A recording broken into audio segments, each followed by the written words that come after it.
Bonjour chers élèves, donc bonjour tout le monde. Donc aujourd'hui on va faire un exercice concernant le mouvement de rotation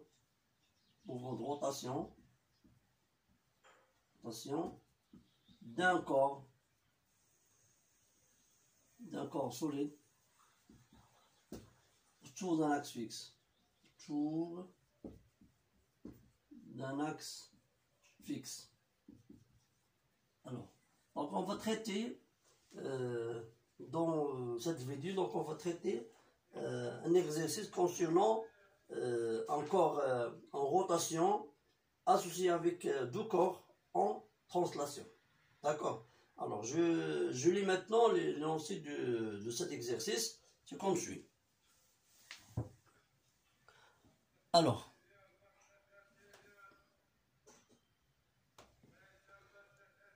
donc on a un système S et conçu de deux cylindres homogènes D et D', de même substance, c'est-à-dire même matière, de même épaisseur, coaxion, donc c'est-à-dire même axe, solidaire l'un de l'autre.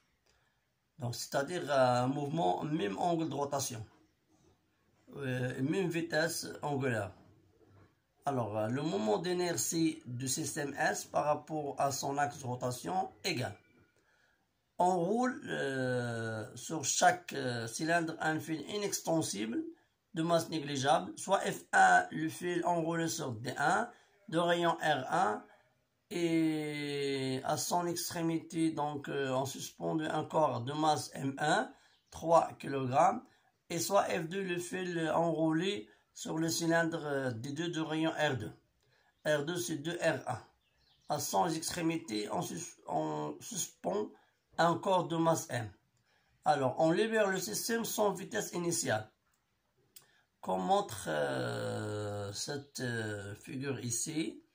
Donc, comme vous voyez ici, donc on a deux corps, S1 et S2. Donc, on a un sens indiqué ici, donc positif. Et on a un repère OZ, donc un axe OZ. Donc montre que le système est en mouvement dans le sens indiqué sur la figure, c'est contre. Donc c'est-à-dire que montre que quand on libère le système, donc le mouvement il se fait selon le sens indiqué. C'est-à-dire que M2 va se déplacer en bas et S1 vers le haut. D'accord.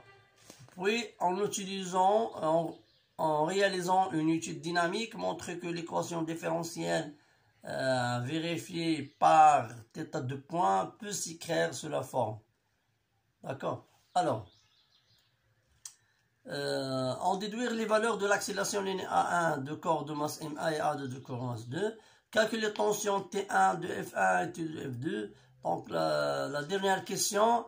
À l'instant T égale à 0, les deux corps se trouvent de la même hauteur du plan horizontal, H égale à 0,5, et que le centre d'inertie du corps M2 soit confondu avec l'origine de l'axe OZ qui a orienté vers le bas.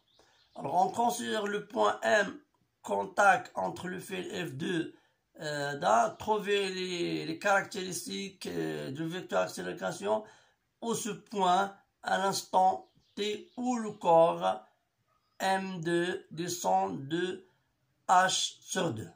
Alors, on va commencer maintenant à résoudre ce problème.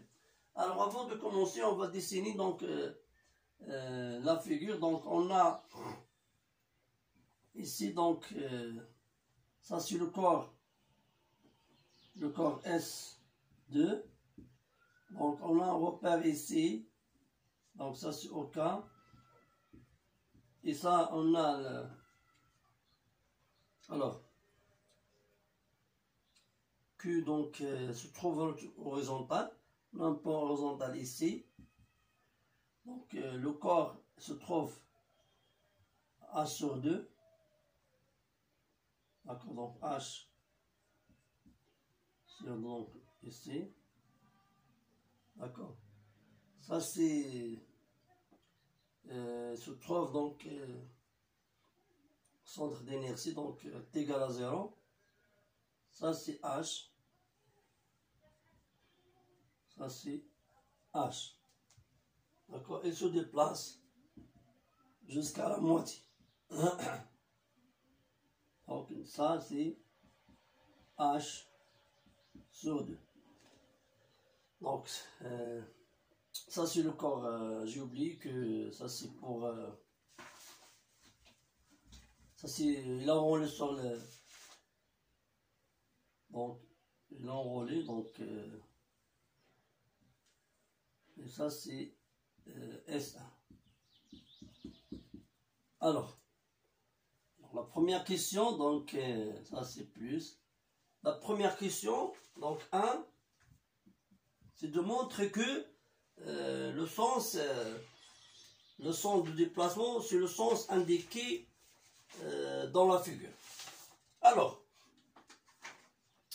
pour déplacer, ou bien pour tourner cette cylindre, donc pour tourner le cylindre, ça, donc il faut que le moment, il faut comparer le moment du poids, donc ça c'est P2, et ça c'est P1. Si l'effet de rotation de P2 plus grand que l'effet de rotation de P1, alors le système tourne dans le sens positif. Mais si l'effet, c'est pas la force, c'est l'effet de rotation de P1. Alors, comment on peut montrer ça? Donc, il faut comparer le moment de rotation. Donc, il faut comparer le moment de rotation de P2 par rapport à le moment de rotation de P1. Donc, il faut calculer le rapport. D'accord?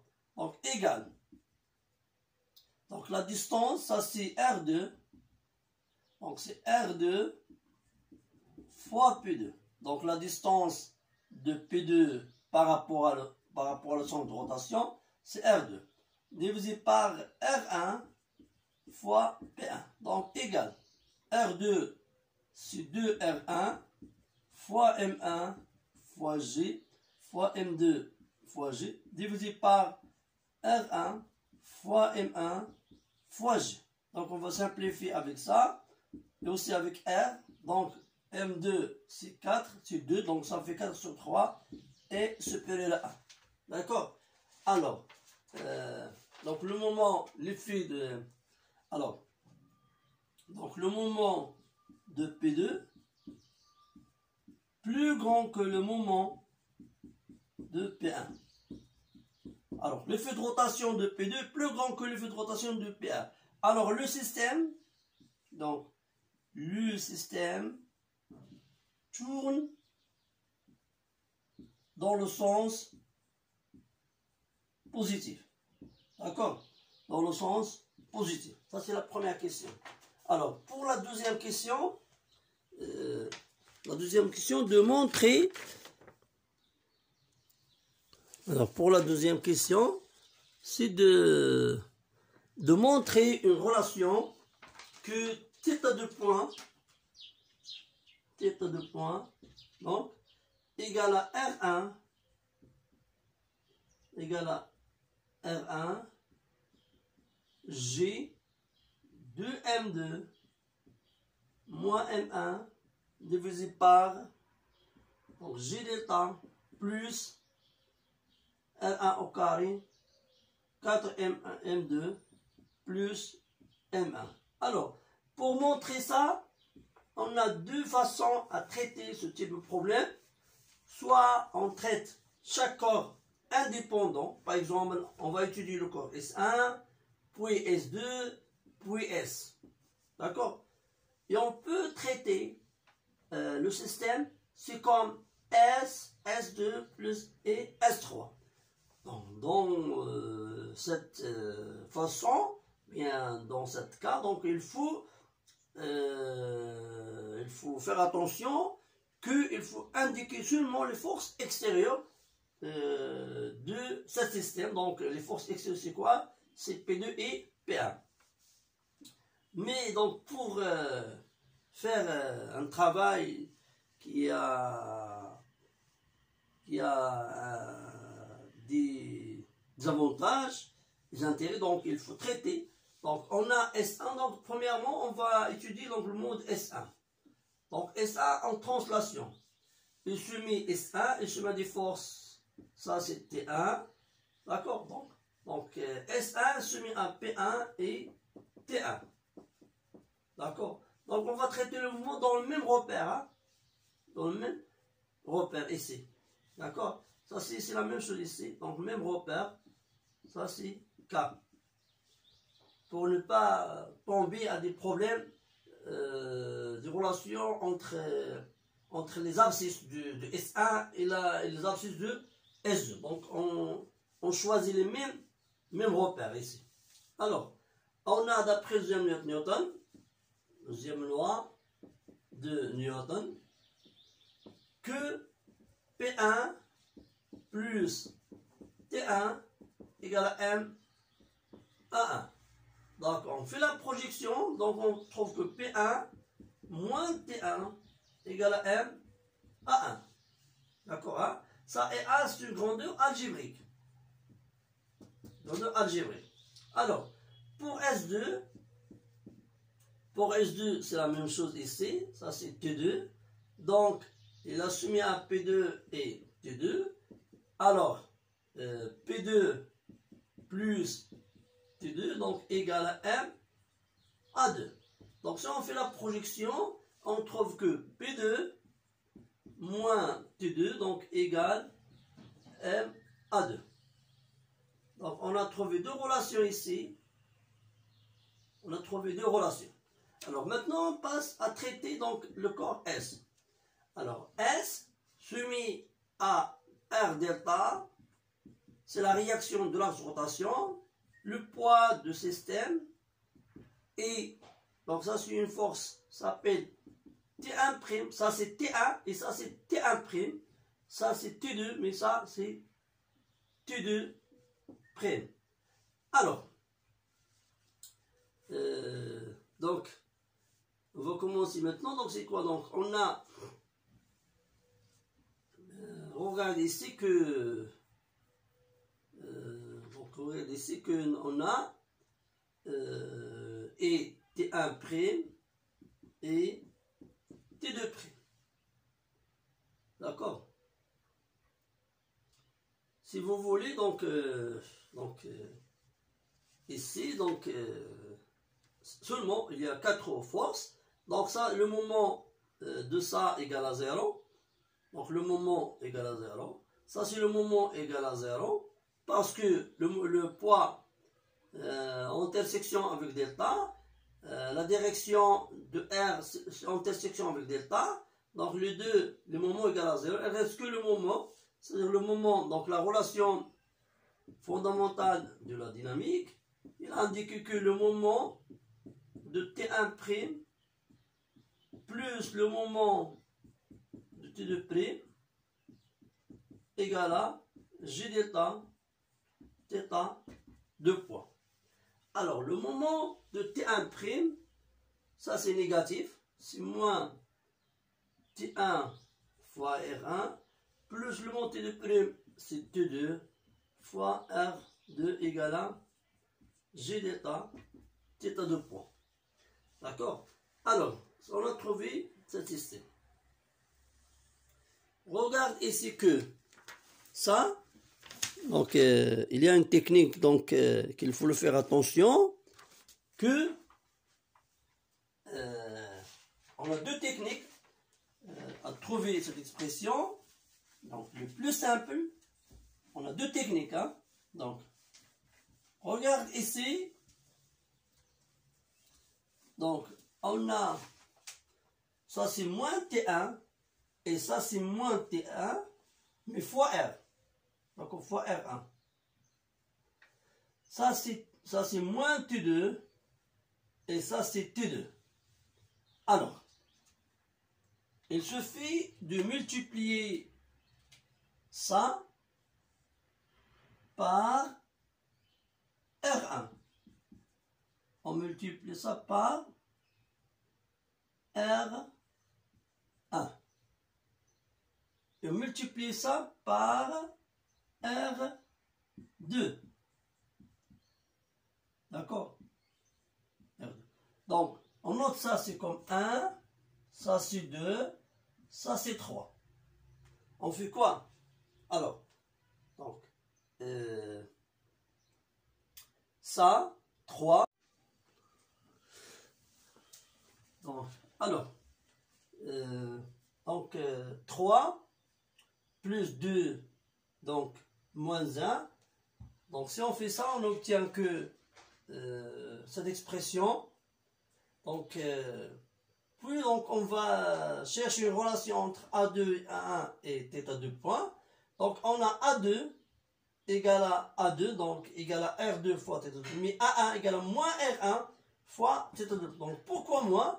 Parce que Z2 ici, donc Z2 égale à R2 fois θ, mais Z1 égale à moins R1 fois θ. Donc quand le corps se déplace vers le haut, donc il occupe les positions du côté négatif.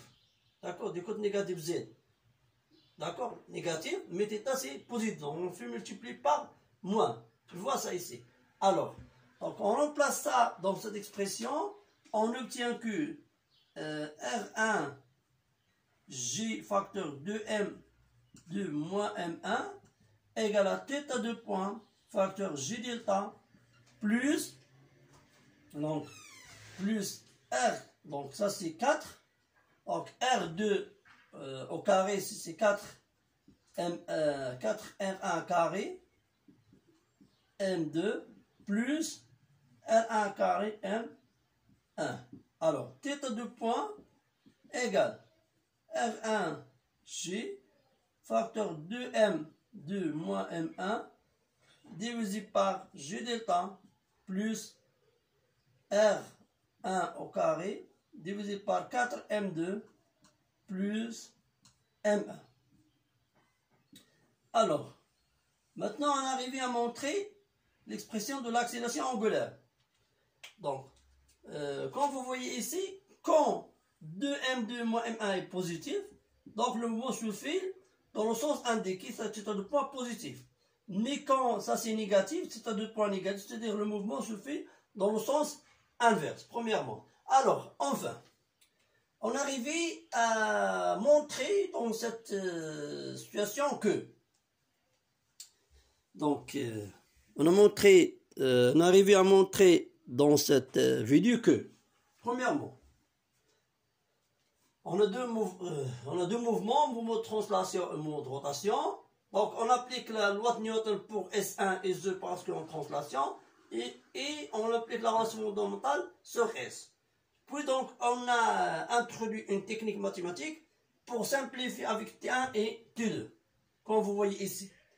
Alors, troisième chose qu'il faut faire attention, il faut attention pour lier une relation entre mouvement de translation et de rotation, quand on a toujours θ est positif, d'accord, θ, l'angle de rotation est positif, mais là aussi c'est peut-être négatif ou bien positif, ça dépend pour le repère. Donc si le repère se fait dans le même sens de rotation, c'est comme ça par exemple, d'accord, c'est comme ça c'est positif. Mais quand le sens est inverse, donc ça c'est par exemple, c'est un point ici, donc un point ici il tourne comme ça, d'accord, mais le corps se déplace, mais le repère, ça fait le sens inverse, c'est-à-dire on est moins. Alors, bonne chance. Si vous avez des difficultés dans cette situation, ou bien plus de questions, vous pouvez les laisser dans les commentaires. Merci beaucoup pour votre attention.